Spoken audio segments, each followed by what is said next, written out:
है हमारे साथ 6 नेशनल पॉलिटिकल पार्टीज के प्रतिनिधि हैं। Communist party of India Marxist के पास में आना चाहूंगा। हमारे साथ डॉक्टर विक्रम सिंह है, सेंट्रल कमेटी के सदस्य। आपका मैनिफेस्टो, उसकी हाइलाइट्स क्या हैं? पहले तो इस जो लोकतंत्र का पर्व है उसकी सबको शुभकामनाएं। आपको भी शुक्रिया। और इस लोकतंत्र के पर्व के अंदर हमारे देश जो एक सेकुलर डेमोक्रेटिक रिपब्लिक है उसको बचाने के लिए हम लोग ये चुनाव लड़ रहे हैं। जो हमारा संविधान है उसके जो 4 स्तंभ है, सेकुलर डेमोक्रेसी, इकोनॉमिक सॉवरेनिटी, आपका फेडरलिज्म और सोशल जस्टिस, जो पिछले 10 साल के अंदर लगातार इसको कमज़ोर किया गया है, उसको बचाने के लिए, उसको मजबूत करने के लिए हम लोग ये चुनाव लड़ रहे हैं। और उसको करने के लिए क्या करना पड़ेगा, वही हमारे संविधान के अंदर है। सबसे पहला काम ये करना पड़ेगा कि जो हमने धर्म, राज्य और सरकार को मिला दिया है, सेपरेट करना पड़ेगा उसको, और बिल्कुल धर्मनिरपेक्ष जो हमारा राज्य है उसको उस तरह से चलाना पड़ेगा। जो सीए हमारे भारत का चरित्र बदलने की कोशिश की है उसको ख़त्म करना पड़ेगा। जो सरकारी एजेंसियों का दुरुपयोग डाइसेंट तक को ख़त्म करने के लिए किया जा रहा है उसको रोकना पड़ेगा। ये यूएपीए जैसे ड्रैकोनियन लॉज है उनको स्क्रैप करना पड़ेगा। बड़ी डिबेट अभी हो रही थी कि कौन सा पाथ होगा इकोनॉमी का, वो इकोनॉमी का पाथ डिफाइन करना पड़ेगा कि जो आपका इन्वेस्टमेंट सिर्फ कैपिटलिस्ट की तरफ जा रहा है, कॉरपोरेट की तरफ जा रहा है, उससे आपकी इनकम जनरेट नहीं होती, उससे आपकी परचेजिंग पावर जनरेट नहीं होती। वो जाना पड़ेगा लोगों की तरफ, उनकी लाइवलीहुड, एम्प्लॉयमेंट को बढ़ाना पड़ेगा।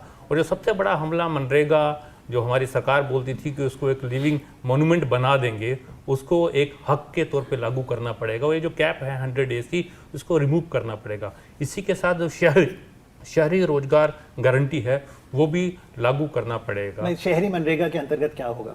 जैसे रोजगार की हक है ग्रामीण क्षेत्र के अंदर, वैसा ही आपको शहरी क्षेत्र के अंदर देना पड़ेगा। कम से कम मिनिमम 100 डेज का एम्प्लॉयमेंट आपको इंश्योर करना पड़ेगा अगर हमें युवाओं की चिंता है। पर आप बधाई देंगे कि कांग्रेस मनरेगा लेकर आई थी और भाजपा ने उसको रिटेन किया और सशक्त किया। आप ये बोल रहे हैं रिटेन किया, उनके शब्द है कि वो लिविंग मॉन्यूमेंट बना के रखेंगे, उन्हें बना के रखा है।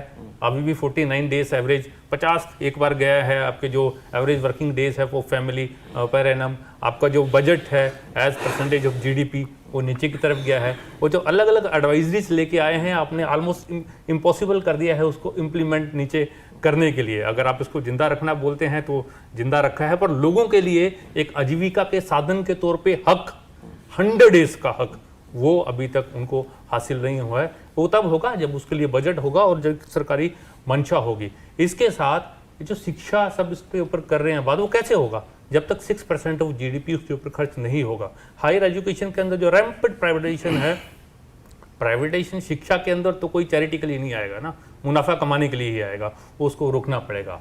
हेल्थ, हमने पेंडेमिक के दौरान देखा कि किस तरह से पूरे भारत के अंदर संकट आ गया था। हम अपने नागरिकों को नहीं बचा पा रहे थे, पर केरल की सरकार ने बचाया क्योंकि उनके पास एक हेल्थ सिस्टम था, पब्लिक हेल्थ सिस्टम। उसके अंदर 5% ऑफ जीडीपी इन्वेस्ट करना पड़ेगा, तब हम लोग वो कर पाएंगे। पर ये बताइए, अगर हेल्थ में जीडीपी का 5% करना है, जो कि मौजूदा 2-2.5% है, एजुकेशन में आपने कहा 6-7, तो सोर्स ऑफ रेवेन्यू पैसा कहाँ से आएगा? पहले आपको अपनी प्राथमिकताएं तय करनी पड़ेंगी कि आपकी प्राथमिकता क्या है।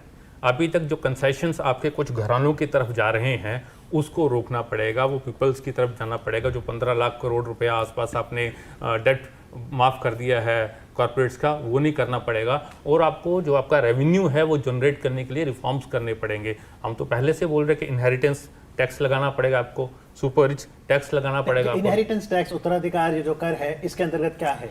वो हम तय करेंगे कि किस तरह से जब संपत्ति एक से आगे जाती है तो उसके ऊपर कुछ टैक्स होना चाहिए। एक मिनिमम अमाउंट का रेवेन्यू है जो गवर्नमेंट को आना चाहिए, जिससे अभी तक भारत के अंदर हालत क्या है, इनडायरेक्ट टैक्स का जो रेशियो है वो ज्यादा है, पर डायरेक्ट टैक्स कम है। पर वेल्थ टैक्स 57 में आया था विक्रम जी, और 10 साल पहले उसे विड्रॉ कर लिया गया क्योंकि टैक्स से इतना राजस्व नहीं आता था जितना कि उसको मैनेज करने के लिए एडमिनिस्ट्रेटिव के खर्चे। इससे क्वेश्चन ऑफ इम्प्लीमेंटेशन का जो दिक्कत है उसके चलते कल को बोलेंगे कि लोकतंत्र के अंदर भी माफियागिरी होती है, लोकतंत्र के अंदर भी ताकत से आप वोट इन्फ्लुएंस करते हो, तो आप लोकतंत्र को खत्म कर देंगे। इम्प्लीमेंट करना है। पर सबसे बड़ी बात जो मैं आप जोड़ना चाह रहा हूँ इसके अंदर, सब किसानों की बात कर रहे हैं। 10 साल के अंदर किसान और खेत मजदूरों के साथ क्या हुआ है हमने देखा है।